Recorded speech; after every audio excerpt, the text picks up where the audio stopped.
Now this is the Insta360 Flow. Now this could be the best smartphone gimbal out there right now that can really elevate your content, especially if you do like using your smartphones and you don't want that, terrible handheld look. This can give you some pretty interesting shots. We're gonna be talking about it in this video, so let's get it. What's going on, my friends? I hope you're all doing absolutely fantastic. If you are new to my channel, please consider subscribing. Right from the start, we're gonna go through straight into the specs and then show what this thing can actually do. So the Insta360 Flow is a gimbal that weighs a total of 369 grams, and the phone clamp that is included is 32 grams, so all up around 400 grams. It has a USB-C port on the side, a built-in selfie stick, a built-in tripod, a 2900 milliamp hour battery. It has AI tracking with Deep Track 3.0, and it pairs directly to the Insta360 app. So one of the first things we got to talk about, obviously, is that size. Now, 369 grams just for the gimbal itself. It is light, and it actually is surprisingly pocketable, especially if you do, wear cargo pants like I do. Easily pocketable, but regular pants, pocketable, it's pretty good. So we'd have to agree that the magnetic design on here is really well thought of, and all you need to do is clip it on and then literally twist to unlock it, and it will actually turn on by itself, which I think is a really smart design. It just makes it sort of easier to use, and if you've never used a gimbal before, it just makes it so simple. And even turning the gimbal off is actually really easy. All you need to do is fold it up, and it will actually fold in itself.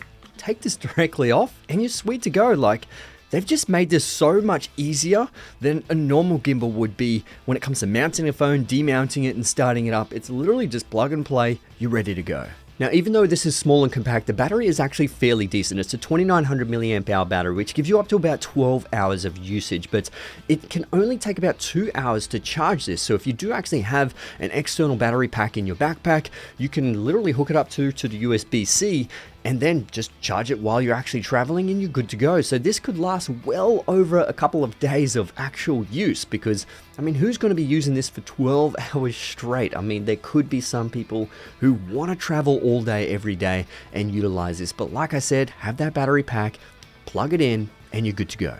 Now, when it comes to the handle, it may not actually suit larger hands, but you pull down the tripod legs and it gives you that extra little bit if you have larger hands to actually grab onto. But if you do have small hands, perfectly fine to use it without the tripod legs. Push that away.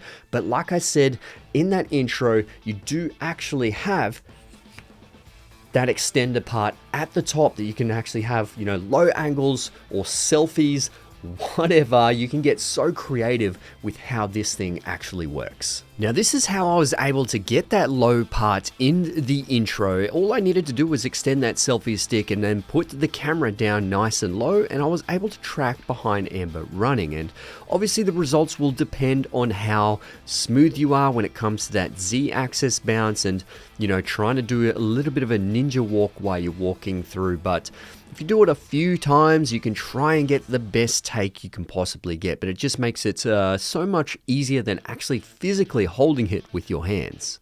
Now, there's a cool little thing about this selfie stick handle. It actually bends at 90 degrees right at the tip here, so you can pretty much hold it in a different angle.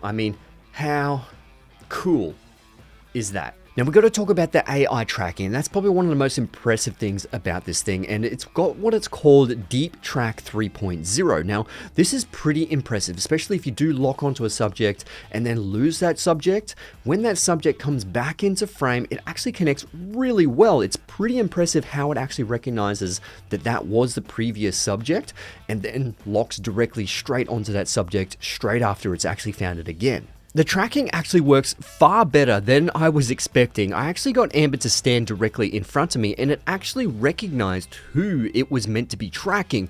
I literally just stepped out and it was tracking me directly. This is really good, and I don't think there's any other smartphone gimbal that actually is this good when it comes to tracking. It'll generally just notice, oh, it's another human subject, so it'll track on that same or another human subject, as opposed to this one seems to recognize that there is a difference between myself and Amber, which is really cool. Now, that can come in really handy, especially if you are doing TikToks or Instagrams and you do have people walking through your frame.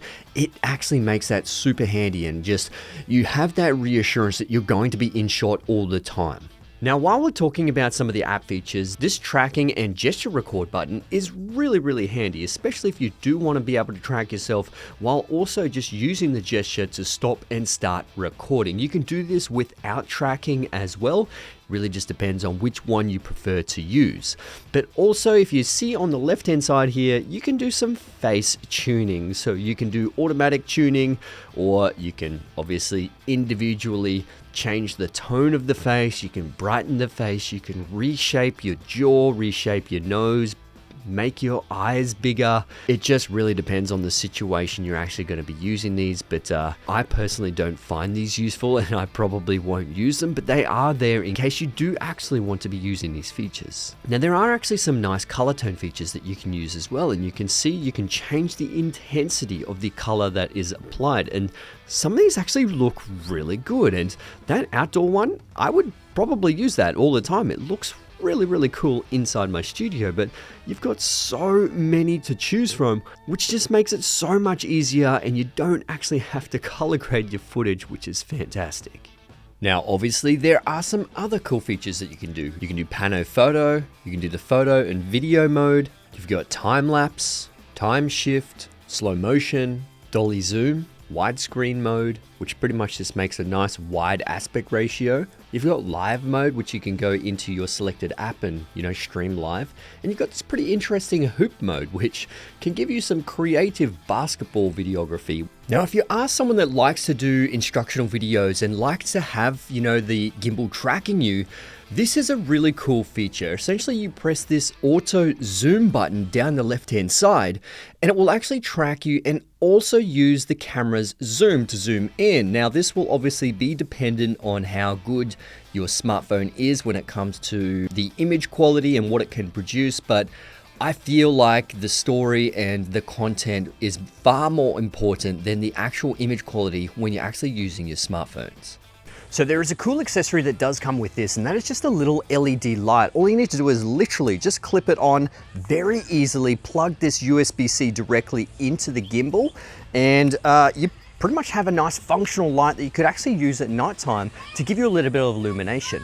The light is actually really bright, and you can see right now, this is actually my studio pitch darkness, and it's amazing. I mean, you could literally use this at nighttime if you want to illuminate yourself while you're vlogging. You absolutely can. This is more than sufficient. It's going to obviously keep that ISO levels down so you won't have as much grain, but obviously, it's going to at least see you, which is the most important thing. And the great thing is you can just clip it on or take it back off, whatever, however you want to be using this, but it gives you that option in case you do actually need to film in a very dark studio like this. Now, because I forgot to mention it earlier, to change into the follow mode, the pan follow mode, or the FPV mode, it's very basic on this sort of touchpad here. All you need to do is literally just swipe left or swipe right, and it will actually select different modes depending on obviously what you want to need. It's not a physical button, but obviously there are physical buttons underneath here for your record and switching it from horizontal to vertical, or the on and off button. And then you've got this little zoom toggle here on the side, which is really interesting. I love the design of this thing. So look, I personally believe that this actually is the best smartphone gimbal that you can get right now, especially when it comes to the design. They've thought about almost absolutely everything. I really love how they've actually made this, and it does actually show that Insta360, invests a lot of money and a lot of time in their R&D to make the best smartphone gimbal, or the best products that they can make right now. So obviously the link will be in the description below if you do want to check this one out. Thanks for watching, and I'll see you guys in the next one. Let's get it.